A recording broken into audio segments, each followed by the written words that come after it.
why Medu. And right from the outset, we actually set out to look at a good match for our organization. And what we went through in that process was to understand a business that had the same views on performance, the same views on the South African market. What we looked for was a business that would not only be invested in, but also invested in our own development of our business.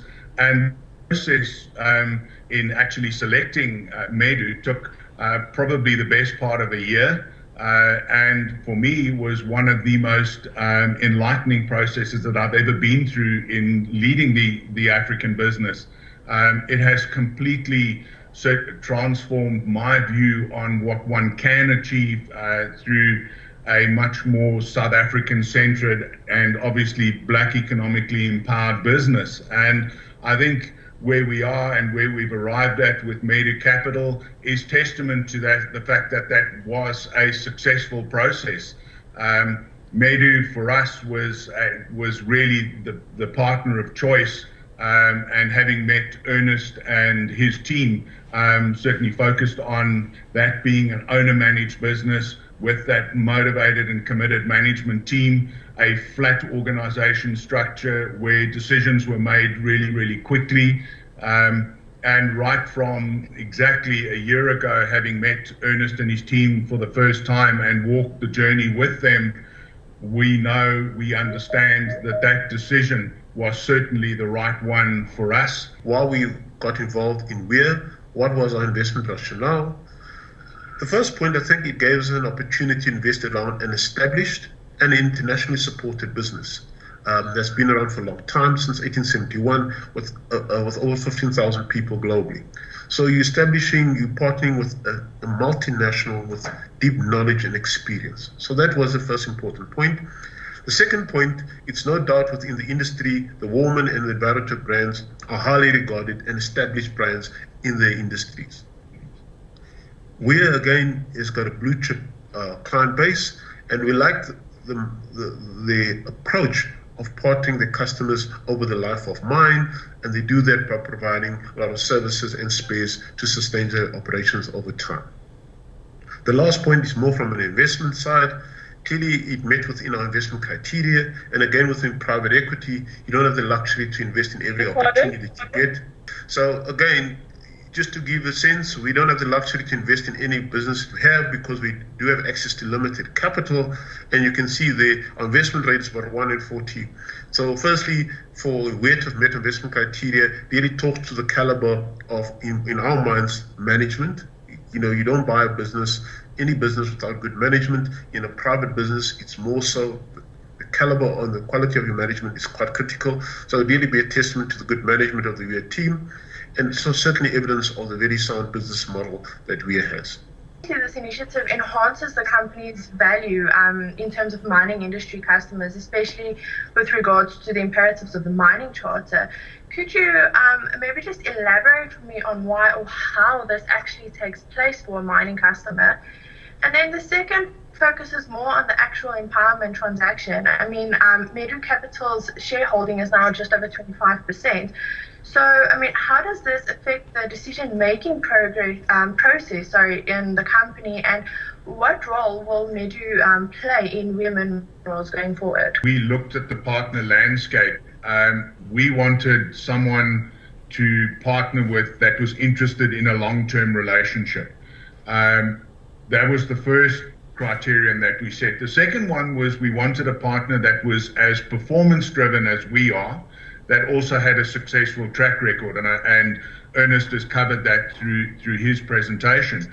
But I think more than that, we wanted a partner that was going to challenge us. For those of you who know Ernest, we knew that, and I knew that the moment I met him. So, and that's credit to you, Ernest, but also a relationship that extended beyond mere financial returns, as I mentioned. So you ask about the relationship or the role that they're going to play in the business, and I can already attest to the role that they play directly in the business, but also to the role that they play in supporting management teams. So, within weeks of concluding the transaction, Ernest invited me to attend a forum of all the chief executive officers of the businesses that Medu's invested in, where simply we share ideas.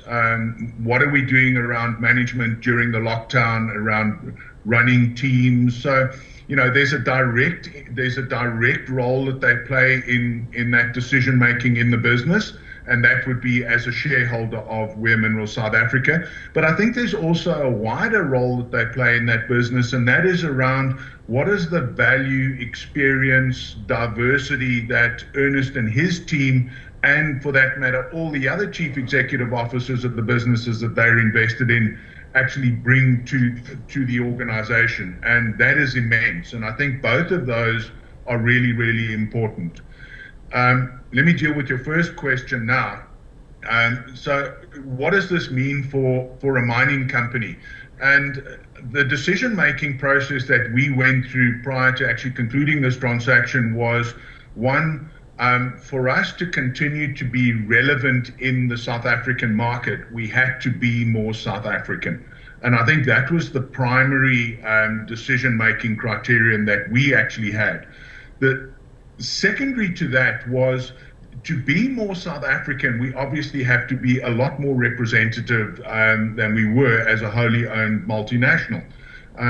I think both of those, in terms of the mining charter, are important procurement factors for our customers.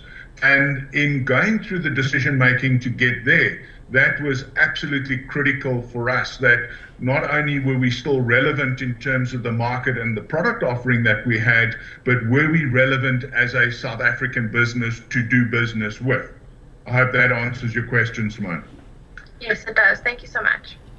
So Simone, if I can maybe just add two more points of the role that we play. Important point is that we're not going to play an operational role within Weir. My goal is not to replace Gavin as the CEO or Rajan in charge of marketing. That's not my role. I do play a non-executive role. But what does that mean? It means clearly the platform that I engage with the company is clearly through boards. But outside of that, businesses doesn't work that way, especially private businesses. You must develop a relationship with Gavin and the team. Okay? So that's the first point. The second point is that what makes private equity work is two things. One, we raise capital from institutional investors, and that means it's pension fund money that you invest, which is a very responsible job to do because you're managing other people's money. But what makes private equity work, I take money off my personal balance sheet and invest it in Weir alongside the pension funds. So I've got a lot of my personal wealth invested in Weir. So what does that mean? It means commercially our interests are aligned. What it means is for me to get my money back and hopefully generate a return, I must help Weir to achieve their long-term financial goals of the business. So I'll do anything within my power to support Gavin and his team to achieve the company's long-term financial goals. That keeps us focused and aligned as partners. And that's a fundamental point, and why we think, we've got a 17-year record of very successful empowerment transactions, because we don't see it as an empowerment transaction. Firstly, we see it as a financial transaction, and B, we're saying we happen to be empowered. And that is the focus that we bring to the business. So there's no doubt we've got a lot of experiences and knowledge that we can share about what works with empowerment, what doesn't work. But through time, we'll know Gavin and his team will pick that up. I look at Gavin's Exco as a team. It's already got a very empowered Exco team. I mean, if I compare that to a lot of South African businesses, I said they actually achieved quite a bit in terms of just transforming that old executive team. But it goes beyond that. It goes beyond what does the business need. We're going through, as Gavin just alluded to now, this is business unusual for a lot of businesses. No one knows how to deal with this pandemic and what it means from a business perspective. Now, the luxury that we have, we invested in many businesses, and we can take elective knowledge from different businesses and saying is, what is our view? What do we learn from different businesses? And import some of that knowledge to Weir, and vice versa. Weir's doing a lot of good things through this lockdown that we can import with other businesses. So we do think it's a good partnership and it's driven from a very good model.